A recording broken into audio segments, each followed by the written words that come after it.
that was made. I mean, it's Yeah, incredible. They shot one. Their films were so efficiently made. It's hard to believe because they're so rich and dense, and but in fact they only shot one take. I just cannot believe that as an editor because Scorsese will shoot 3 or 4, or in some special occasion like the last speech in Raging Bull where De Niro is confronting himself. They did 15 takes, each one different, and but Michael only shot one take. Now they rehearsed a lot, and these were actors who were on the stage at night, and so they were very tuned up, and so they were able to do just one take. But I still, when I look at Blimp, I just can't believe it. And of course, Michael says he was never in the editing room. I think that was not quite true. Emmerich was in it more, but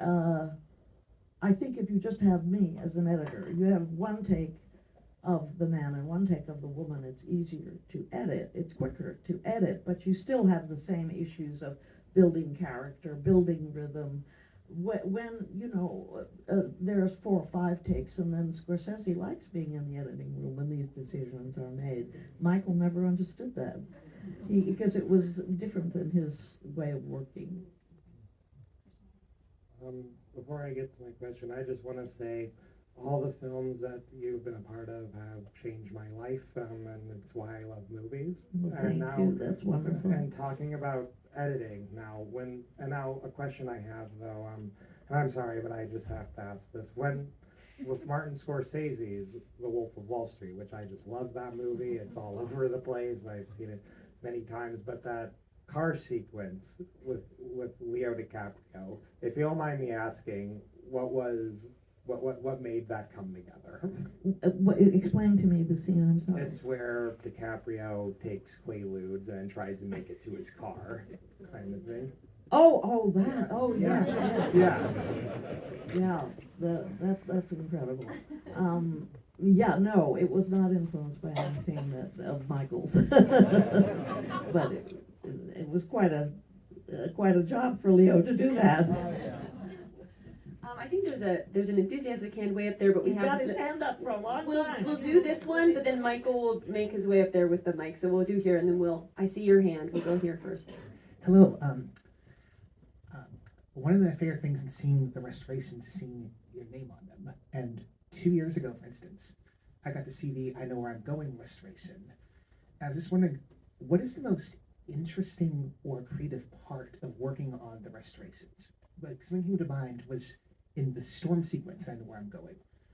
The black and white contrast is extraordinary, and it feels so different. I don't know how much time and painstaking care. Well, it does take time to make sure you're good. Irwin Hillier was the wonderful cameraman of that film, and because they were in Scotland and there was tremendous changes of the weather and beautiful Scotland. Scotland was my husband's favorite place, and so Michael writes in his autobiography that Irwin Hillier would say, "Wait just a minute, Mickey, don't say action yet because there's this cloud coming in. It's just going to give exactly the right feeling." And Michael would say, "For God's sake, shoot it, Irwin." But Irwin didn't, and that's why it's so beautiful. So the joy, well, I never get tired of restoring these films because I love them so much. And I know there's another scene coming up that we're going to work on tomorrow. That's one of my favorites. It's quite a tribute to Powell and Pressburger that we never get tired of these movies. I can't tell you how many times we screen them, and then try and get other people to screen them, like you all. So the joy is to get the film to look like it should, right? To get the black and white exactly as much as we can. To get it right, and that's the great joy. But it's just so much fun restoring them. I just love them so much. And also, the black and white the Technicolor is spectacular, but the black and white films, as you said, have these just incredible contrasts and depth. It's really, so if you're new to Powell and Pressburger, seek some of the black and whites that we have on screen as well. Tilda Swinton actually wrote a beautiful thing. She's a big fan of I Know Where I'm Going, and she wrote a beautiful thing about the blacks in the restoration. Yeah. All right, we've got the person up Hello. there. Yeah. Hello. I just want to preface my remarks by saying I'm a huge fan of the editing work you've done with Martin Scorsese on the films that you've done together, Thank you. as well as your work advocating for the work of your late husband, Michael Powell.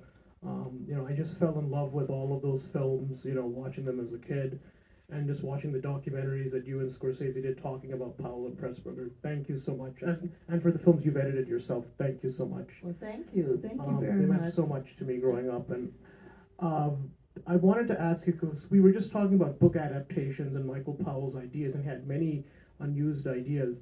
One idea that I always found very fascinating, which sadly never became a film, was my understanding is he was interested in making an adaptation of Shakespeare's The Tempest. That was And- his big dream.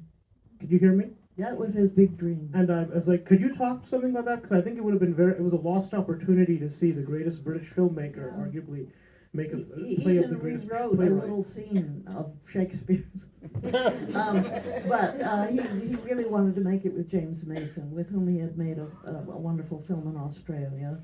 And he tried and tried and tried to get that film made and never succeeded.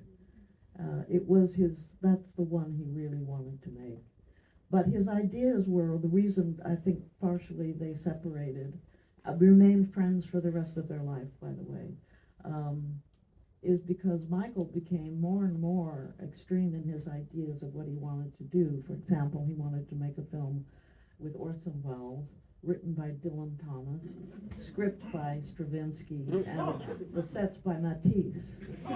And he had gone to tell Matisse about this, by the way, so, and he had gone to Stravinsky and Dylan Thomas.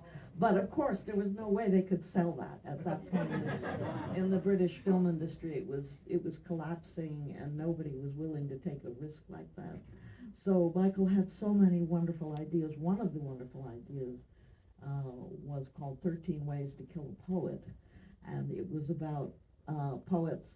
He wanted it for television, actually, and it was about how poets die. It doesn't have to be physically dying. It could be loss of their talent, loss of a love. And it was a brilliant idea, and Scorsese wanted to try and get it made and have all of the directors he knew and other directors, each one do one of these. Marty was going to do Ernie Kovacs, a brilliant early television comic who was a genius, who died driving up towards Malibu, tuning his radio and smoking a cigar, and drove off the road and died. Michael was going to do Edgar Allan Poe. He was a huge Edgar Allan Poe fan. Coppola was going to do Neruda, and so forth. I mean, it was a great idea. They couldn't sell it. You mentioned Peeping Tom just a little bit. I'm sure we have another question, but I'd love to talk about Peeping Tom just a little bit more, because that he was this risk taker. Powell was this risk taker, and the word daring, it's just like the Powell and Pressburger films are daring. Peeping Tom sort of scared people in a way that they did. I feel like they didn't really know what to do with it. And of course, now it's this cult. It's more than a cult classic. It's just a classic, and it's playing here at the Film Center. Thanks to Marty, by the way. Yeah, right. The thing about the critics was that when Michael was making the movie, they all thought it was so great because they're actually satirizing the British film industry at that time. There's a lot of that in the movie. The director of the film that they're trying to make was Esmond Knight, who's done fabulous work in all of his films, but he was blinded basically in World War II, and Michael still kept using him over and over again in spite of that. He's the conductor in The Red Shoes, the older conductor. And I'm sorry, I forgot. Peeping Tom. Oh, just Peeping the, Tom. yeah. So the critics, I think, the whole point of Peeping Tom is that it makes you feel some sympathy for the main character who's been tortured by his father. And that is the reason that Marty loved the film so much of Powell and Pressburger, because he loved the complicated characters that they were making you feel for. For example, Lermontov in this film. And so I think the critics were feeling some sympathy for the character, and it freaked them out.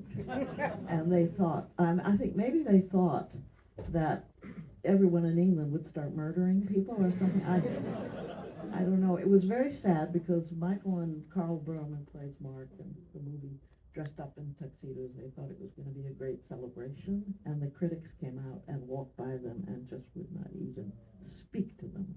And the reviews are incredibly, like, they should be flushed down the toilet, things like that. And actually, one of the great critics of the time, and who remained a very good critic for 20 years later, wrote a public apology to Michael, saying she was wrong. I think the trade reviews were actually pretty good, but the critical reviews just damned it. And unfortunately, Michael said, "Look, leave it in the theaters, let the audience decide." But they yanked it and sold it to a porno man, and it was really terrible. Marty got it resurrected, thank God, but it was a terrible thing. Yeah. Yeah, we knew we had to include it, you know, in this series here. We just like, it just needs to be seen, and the Definitely. restoration is remarkable. I think we've got